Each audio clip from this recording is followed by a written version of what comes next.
بات یہ ہے کہ دیکھیں، مومن تو مشقتوں کا عادی ہوتا ہے، اور مشقتیں کر کر کے مومن کو جنت تک پہنچنا ہے، کیونکہ جنت اللہ نے بڑی مشکل جگہ رکھ دی ہے۔ جب تک انسان ان مشقتوں سے گزرے نہیں، کامیاب نہیں ہو سکتا۔ لیکن اگر کوئی شخص دنیا کے لیے تو مشقتیں کرے، لیکن جب دین کی بات آئے تو بہانے کرنا شروع کر دے، تو پھر اسے خود سوچنا چاہیے کہ اس کا ایمان اور دین کس درجے کا ہے۔ چلیں آیت نمبر 14 کو دیکھتے ہیں۔ وَلَوْ دُخِلَتْ، اور اگر داخل کر دیے جاتے۔ کون داخل کر دیے جاتے؟ فوجیں، علیہم ان پر، من اقطارہا، مختلف اطراف سے۔ اقطار جو ہے وہ قطر سے ہے، یعنی جوانب، یعنی مختلف اطراف سے دشمن کی فوجیں مدینے میں ان کے گھروں میں داخل کر دی جاتی۔ ثم، پھر، سئلوا الفتنۃ، وہ مطالبہ کیے جاتے فتنے کا، اور فتنے سے مراد یہاں مسلمانوں کے خلاف جنگ کرنے کی بات ہے۔ لا آتوہا، تو وہ ضرور اپنا لیتے اسے، یعنی قبول کر لیتے۔ وما تلبسوا بہا الا یسیرا، اور نہ توقف کرتے یعنی ٹھہرتے اس میں مگر تھوڑا سا، یعنی سوچنے کا ٹائم بھی نہ لیتے، فوراً حامی بھر لیتے۔ کیا مطلب ہے اس کا؟ کہا یہ جا رہا ہے کہ جب دین کے نام پر ان سے قربانی مانگی جا رہی ہے تو ان کو اپنے گھر یاد آ رہے ہیں۔ اگر ان کے گھروں میں کوئی مسئلہ ہوتا تو یہ بھاگ کے کہاں جاتے؟ پھر کیا بہانہ کرتے؟ پھر تو یہ ایک سیکنڈ بھی نہ سوچتے، فوری طور پر جنگ میں کود پڑتے۔ یہ بتائیں کہ منافقین ادھر اکٹھا ہو کر کیا کر رہے تھے ان 3,000 کے بیچ میں؟ مسلمانوں کی فوج میں انتشار پیدا کر رہے تھے، پھوٹ ڈلوا رہے تھے، بدگمانی پیدا کر رہے تھے۔ پھوٹ نہیں تھی، بیسیکلی بزدل کر رہے تھے، کمزور ہمت کر رہے تھے۔ ان کو جو وہاں اللہ رسول کی بات پر لبیک کہہ رہے تھے، ان کے حوصلے پست کر رہے تھے اور واپس بھاگنے کی بات کر رہے تھے، اور گھروں کا بہانہ کر کے چھٹی چاہ رہے تھے۔ اللہ تعالیٰ فرماتے ہیں، اچھا، اگر دشمن ان کے گھروں پر حملہ آور ہوتا، یعنی ان کو کسی ذاتی نقصان کا اندیشہ ہوتا، تو کیا پھر بھی یہ یہی کرتے؟ پھر بھی بہانہ کرتے؟ پھر تو یہ فوری طور پر جنگ کے لیے تیار ہو جاتے، اور خاص طور پر وہ جنگ جو مسلمانوں کے خلاف ہوتی، تو دشمنوں کا ساتھ دینے میں دیر نہ لگاتے۔ آج بھی آپ دیکھیں کہ بہت سے لوگوں سے اگر دین کے معاملے میں کوئی قربانی مانگی جائے تو عموماً طرز عمل کیا ہوتا ہے؟ کوئی نہ کوئی بہانہ کر لیتے ہیں، لیکن ذاتی زندگی میں بہت سے کام، بہت سی مجبوریاں آتی ہیں، لیکن ان کو وہ محبت سے کرتے ہیں۔ تو بات یہی ہے کہ مومن اور منافق میں یہی فرق ہوتا ہے۔ بات یہ ہے کہ مومن کے لیے ہر چیز سے اوپر اس کا دین ہوتا ہے۔ جب دین کے نام پر اسے کوئی کام کرنے کو کہا جاتا ہے تو وہ ہر چیز چھوڑنے کو تیار ہو جاتا ہے، لیکن اس کے برعکس جب دین سے رشتہ کمزور ہوتا ہے تو اپنی ذات، اپنا گھر، اپنی اولاد اور اپنی دنیا پیاری ہوتی ہے، پھر اس کے لیے بڑی سے بڑی قربانی دیتے ہوئے بھی وہ نہیں تھکتا، اسے بھی شوق سے کرتا ہے۔ منافقین کا مرض کیا تھا اور کیا ہے؟ دنیا کی محبت۔ یہ لوگ تھے جن کو مشکل تھی کہ کبھی جنگ کے لیے باہر بلاتے ہیں، کبھی دشمن اندر آ جاتے ہیں، کبھی نماز کے لیے بلاتے ہیں، تو دنیا کا کاروبار کس وقت کریں؟ کیونکہ یہ مالی اعتبار سے بہت آگے تھے، دنیاوی محبت میں ڈوبے ہوئے تھے، باغوں کے مالک تھے یا تجارت میں بہت آگے تھے۔ اب آپ جب دین کا کام کرتے ہیں تو ظاہر ہے کہ آپ کو اپنی دنیا کا کچھ نہ کچھ حصہ لازماً قربان کرنا پڑتا ہے، اور یہ صرف دین کے لیے نہیں، کوئی بھی شخص کسی بھی مشن کے لیے جب کام کرتا ہے، اگر آپ پڑھیں کہ جنہوں نے سوشلزم کے لیے کام کیا تھا تو آپ حیران ہو جائیں گے کہ انہوں نے کیسے کیسے قربانیاں دی تھیں۔ تو کوئی بھی بڑا مشن قربانی کے بغیر پورا نہیں کیا جا سکتا، اس میں ذات ضرور متاثر ہوتی ہے، کبھی اپنی ذات، کبھی اولاد، کبھی مال، کبھی صحت، تو اس میں چیزیں جاتی ہیں۔ لیکن اگر کوئی یہ کہے کہ نہ نیند قربان ہو، نہ میری روٹین خراب ہو، نہ تو آپ کی دنیا کا کچھ وقت لگے، تو ایسے تو دین کا کام نہیں ہوتا۔ اس آیت میں ڈانٹ دی جا رہی ہے کہ گھروں پہ بات آتی تو پھر کیا کرتے؟ وَلَقَدْ قَانُوا عَاهَدُوا اللَّهَ مِنْ قَبْلُ، اور البتہ تحقیق وہ تھے، انہوں نے عہد کیا تھا اللہ سے اس سے پہلے۔ کس بات کا عہد؟ کس بات کا وعدہ؟ لا یولون الادبارا، کہ نہیں وہ پھیریں گے پیٹے، کہ وہ جنگ کے میدان سے بھاگیں کہ نہیں۔ منافقین نے بھی اور سب نکلنے والوں نے اللہ رسول سے وعدہ کیا تھا۔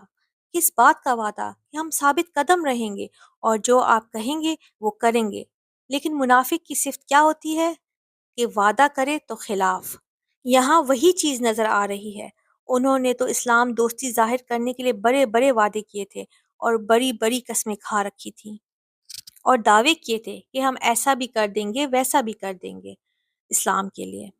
وہ ایک شعر ہے نا، جی چاہتا ہے کہ شہید ہو جاؤں، پر سنا ہے کہ ظالم جان سے مار دیتے ہیں۔ شہید تو ہونا چاہتے ہیں لیکن جان نہیں دے سکتے، سوچئے نا۔ وَكَانَ عَهْدُ اللَّهِ مَسْئُولًا، اور ہے اللہ کا عہد باز پرس کی جائے گی۔ یہ سمجھتے ہیں کہ ان کی پوچھ نہیں ہوگی کل قیامت کے دن۔ کان عہد اللہ مسئولا، عہد کا تو سوال ہوگا، پوچھا جائے گا کہ تم نے یہ باتیں کہی کیوں تھی اگر تم کو کرنا نہیں تھا۔ قُل لَن يَنفَعَكُمُ الْفِرَارُ، کہہ دیجئے ہرگز نہیں نفع دے گا تمہیں بھاگنا۔ ان فررتم، اگر تم بھاگو، من الموتی، موت سے، او القتل، یا قتل سے، یعنی اگر کوئی شخص موت اور قتل سے بھاگنا بھی چاہے تو بھاگ نہیں سکتا۔ کیوں؟ کیونکہ ہر شخص کو موت کا ذائقہ چکھنا ہے، یہ جام تو ہر ایک کو پینا ہے، کہیں بھی بھاگ کر نکل نہیں سکتا۔ وَإِذًا لَّا تُمَتَّعُونَ إِلَّا قَلِيلًا، اور اس وقت نہیں تم فائدہ پہنچائے جاؤ گے مگر بہت تھوڑا۔ یعنی اگر یہاں سے آج تم بھاگ بھی گئے بغیر پوچھے یا بہانہ کر کے، تو گھروں میں جا کر اور کتنا جی لو گے۔ کُلُّ نَفْسٍ ذائقۃ الموت، تمہیں زیادہ فائدہ تو اٹھانے بھی نہ دیا جائے گا۔ یہ زمین اللہ کی ہے، اللہ کی مرضی کے بغیر کوئی کب تک یہاں رہ سکتا ہے، کس نعمت سے فائدہ اٹھا سکتا ہے؟ جتنی دیر وہ چاہے بندہ فائدہ اٹھا سکتا ہے، وہ نہ چاہے تو رزق سامنے پڑا ہو ہم نہیں کھا سکتے، دنیا بھر کی نعمتوں کے انبار لگے ہوں ہم انجوائے نہیں کر سکتے اگر اللہ نہ چاہے۔ کتنی آخر دنیا سمیٹنی ہے، کتنا بھاگنا ہے اللہ کی بات سے، اگر بھاگو گے بھی تو نہیں بھاگ سکتے، کہاں بھاگو گے؟ قُلْ مَنْ ذَا الَّذِي يَعْصِمُكُمْ مِنَ اللَّهِ، کہہ دیجئے کون ہے وہ جو بچائے گا تمہیں اللہ سے۔ ان ارادہ، اگر وہ ارادہ کرے، بکم، تمہارے ساتھ، سوءً، برائی کا۔ سوءً سے مراد ہے عذاب، یعنی اگر اللہ تمہیں عذاب دینے کا ارادہ کرے، او اراد بکم رحمتن، یا وہ ارادہ کرے تمہارے ساتھ رحمت کا، تو اللہ کو کوئی روک نہیں سکتا۔ ولا یجدون لہم من دون اللہ ولیا ولا نصیرا، اور نہیں وہ پائیں گے اپنے لیے اللہ کے سوا کوئی دوست اور نہ کوئی مددگار۔ تو مطلب اس کا کیا ہے کہ اصل فائدہ اور نقصان کا مالک صرف اللہ ہے، اور اگر وہ تمہیں فائدہ پہنچانا چاہے تو کوئی روک نہیں سکتا، اور اگر وہ روکنا چاہے تو کوئی تمہیں دے نہیں سکتا، اور اس کی پکڑ آ جائے تو کوئی تمہارا ولی نہ ہوگا، کارساز نہ ہوگا جو تمہیں فائدہ دے سکے، اور کوئی مددگار نہ ہوگا کہ تمہیں مصیبت سے بچا سکے۔ تو خلاصہ کیا ہے کہ اصل فائدہ آخرت کا فائدہ ہے۔ پھر فرمایا قد یعلم اللہ المعوقین منکم، تحقیق جانتا ہے اللہ روکنے والوں کو تم میں سے۔ معوقین کہتے ہیں رکاوٹیں ڈالنے والے کو۔ معوق کا لفظ جو ہے وہ آقا یعنی اوق سے ہے، آئین واو قاف، آگ کرنا۔ یہ اردو میں ہم کہتے ہیں نا جائیداد سے آگ کر دیا، کیا معنی ہوتا ہے اس کا؟ یعنی جائیداد سے محروم کر دیا، رکاوٹ ڈال دی، تو اسی سے معوق بھی ہے، اور اس کی جمع مواقین ہے، بھلائی کے کاموں سے روکنے والے، رکاوٹیں ڈالنے والے۔ اللہ تعالیٰ فرماتے ہیں اللہ کو پتہ ہے جو رکاوٹیں ڈال رہے ہیں، یہ بہت دھمکی کا انداز ہے۔ اصل میں جب بھی آتا ہے نا، اللہ جانتا ہے، اللہ دیکھ رہا ہے، اللہ تمہارے اعمال سے باخبر ہے، اللہ کو پتہ ہے، تو یہ دو طرح سے ہوتا ہے۔ اہل ایمان کے لیے اس میں بشارت ہوتی ہے، اور مفسدوں کے لیے اس میں سخت تنبیہ ہوتی ہے۔ ایمان والوں کے لیے کیا بشارت ہوتی ہے؟ آپ دیکھیں کہ جب کوئی بہت اچھا کام کر رہے ہوں بہت محنت سے، تو آپ کا کیا دل چاہتا ہے؟ کوئی دیکھے، کوئی اپریشیٹ کرے۔ اب ہمیں اس سے تو منع کیا گیا ہے کہ آپ لوگوں کی اپریسیشن کے پیچھے نہ جائیں۔ تو جب مومن کے دل میں ہوتا ہے کہ اللہ نے دیکھ لیا تو وہ خوش ہو جاتا ہے۔ تو جب اللہ خود بتا دے کہ میں دیکھ رہا ہوں، تو آپ خود سوچیں کہ مومن کی خوشی کا کیا ٹھکانہ ہوگا۔ اور بار بار اللہ تعالیٰ فرماتے ہیں جو تم کر رہے ہو اللہ اسے دیکھتا ہے، اس سے خبر ہے، علیمن حکیمہ ہے۔ تو جب یہ جملہ آتا ہے تو کرنے والے کے لیے تو خوشخبری ہے، لیکن نہ کرنے والوں کے لیے آتا ہے تو شدید قسم کی دھمکی ہے، جیسے ماں اپنے بچے سے ناراض ہو کر کہتی ہے کہ میں دیکھ رہی ہوں جو تم کر رہے ہو۔ قد یعلم اللہ المعوقین منکم، تحقیق جانتا ہے اللہ روکنے والوں کو تم میں سے. تو اللہ جانتا ہے جو رکاوٹیں ڈال رہے ہیں، فساد کر رہے ہیں، بدزن کر رہے ہیں. والقائلین، اور کہنے والوں کو، قائل کی جمع ہے قائلین. لِإِخْوَانِهِمْ ہلم الینا، اپنے بھائیوں سے آؤ ہماری طرف. یہاں مدینے کے باشندے مراد ہیں، یعنی منافقین کی طرف اشارہ ہے. ہلم الینا، آؤ ہماری طرف، ہمارے پاس آ جاؤ. نبی کریم صلی اللہ علیہ وآلہ وسلم کا ساتھ چھوڑ دو، آؤ واپس اپنے کفر اور شرک میں چلتے ہیں. ہلما سنگولر ہے، لیکن یہ سب کو بلانے کے لیے بھی سنگولر ہی آتا ہے، اور یہ بہت سو کو کہہ رہے ہیں. ہلما الینا ولا یاتون الباس الا قلیلا، آؤ ہماری طرف اور نہیں وہ آتے لڑائی میں مگر تھوڑی دیر ہی. یعنی خود بھی کچھ نہیں کرتے اور دوسروں کے حوصلے بھی پست کرتے ہیں، اور ان کو کہتے ہیں تم بھی چھوڑو ان سب کو، آؤ چلیں. یعنی اہل ایمان کو کمزور کرتے ہیں. اور یہ تھوڑے بھی کیوں آتے تھے؟ یہ بھی نہ آتے. محمد صلی اللہ علیہ وآلہ وسلم کسی کو زبردستی تو نہیں لے جاتے تھے، پھر کیوں آتے تھے؟ ایک تو دکھاوے کے لیے آتے تھے، مسلمانوں کو خوش کرنے آتے تھے، انگلی کٹا کے شہیدوں میں شریک ہونا چاہتے تھے کہ تھوڑا بہت کر دیتے ہیں اوپر اوپر سے، اور جب مال غنیمت کا وقت آئے گا تو ہمارا بھی حصہ ہوگا، کیونکہ ہم تو آئے تھے تو حاضری لگانے آتے ہیں. تو صرف تھوڑی دیر کے لیے آ کر حاضری لگا کر اوروں کو بھی ورغلا کے چلتے بنتے تھے. اب آپ خود سوچیں کہ اتنا مشکل وقت ہو اور ایسا طرز عمل ہو تو باہر کی مصیبت سے بڑی تو یہ اندر کی مصیبت بڑی ہو جاتی ہے، پھر اپنی چیزوں میں الجھ جاتا ہے انسان. اشحتن علیکم، اس حال میں کہ وہ بخیل ہیں تم پر، تمہارے معاملے میں بہت شیح ہیں. شوح سے ہے. شوح میں دو چیزیں ہوتی ہیں، ایک حرص اور دوسرا بخل. ان کا مجموعہ شوح ہوتا ہے. اور یہ کیوں ہوتا ہے؟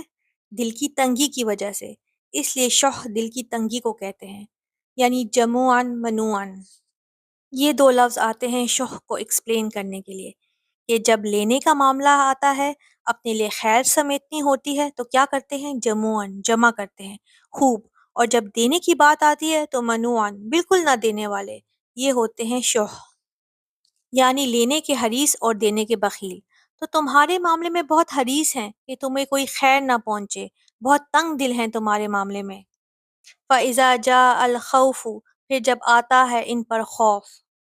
رَأَيْتَهُمْ يَنْظُرُونَ إِلَيْكَ، تو آپ دیکھتے ہیں ان کو کہ وہ دیکھتے ہیں آپ کی طرف. یعنی منافقین آپ کو دیکھ رہے ہوتے ہیں لیکن سیدھے نہیں دیکھ رہے ہوتے. تدورو، گھومتی ہیں. اعینہم، ان کی آنکھیں، یعنی ان کی آنکھیں گھوم رہی ہوتی ہیں. یعنی جب آپ کوئی اعلان جنگ کرتے ہیں کہ اب جنگ ہونے والی ہے، آ جاؤ، تو تم انہیں ان کی شکلوں سے پہچان سکتے ہو کہ اس خوف کے موقع پر، کام کے وقت یہ نظریں نہیں ملاتے، آنکھیں پھیر جاتے ہیں. ان کی آنکھیں گھوم رہی ہوتی ہیں اور ان کی شکل ایسی ہوتی ہے کالذی یخشی علیہ من الموت، مانند اس شخص کے کہ غشی طاری ہو اس پر موت کی. جیسے مرنے والے پر نزع کا وقت ہوتا ہے اور اس کی آنکھیں ایک طرف لگ جاتی ہیں، یا وہ سامنے نہیں دیکھ پاتا، خوف زدہ ہو جاتا ہے، بے ہوشیاں اس پر طاری ہوتی ہیں، سکرات موت میں وہ ہوتا ہے. ان منافقوں کا حال کام کے وقت اور مشکل میں ایسا ہی ہوتا ہے. یعنی کوئی مشکل وقت ان کے لیے مصیبت بن کے آتا ہے.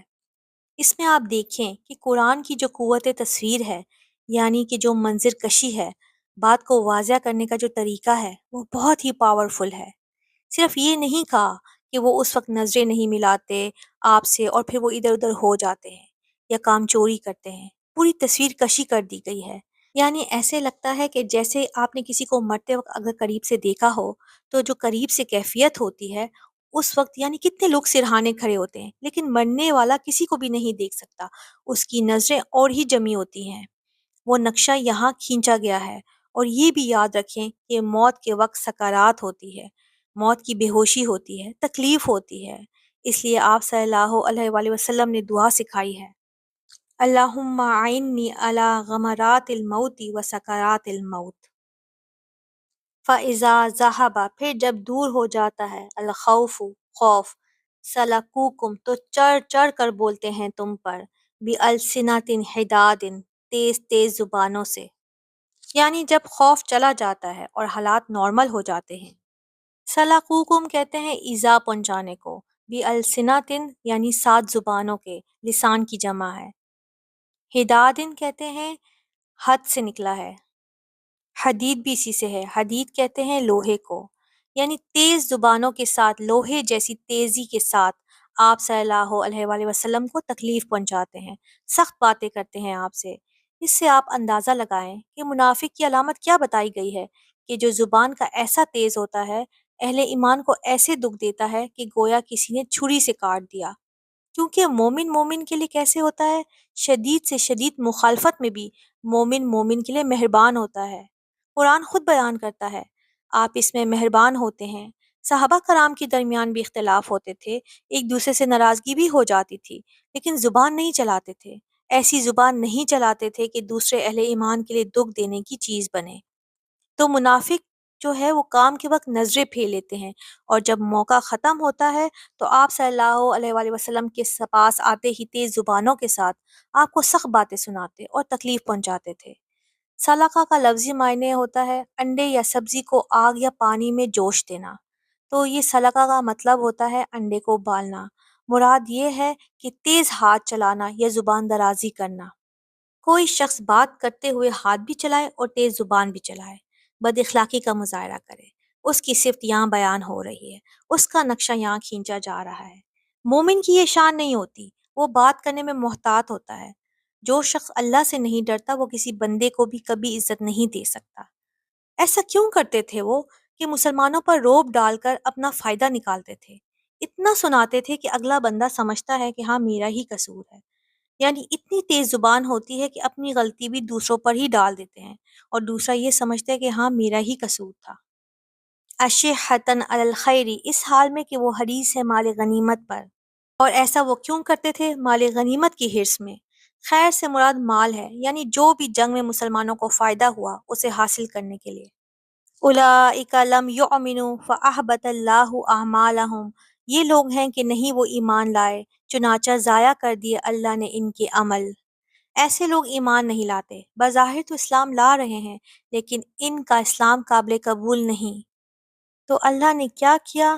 فَأَحْبَطَ اللَّهُ أَعْمَالَهُمْ، چنانچہ ضائع کر دیے اللہ نے ان کے عمل۔ کون سے اعمال تھے جو ضائع ہو گئے؟ جو تھوڑی بہت جنگ میں شرکت کی یا کوئی قربانی دی یا دیا دلایا، سب کیا۔ وَكَانَ ذَلِكَ عَلَى اللَّهِ يَسِيرًا، اور ہے یہ اللہ پر بہت آسان۔ کیا بات آسان ہے؟ اعمال کا ضائع کرنا۔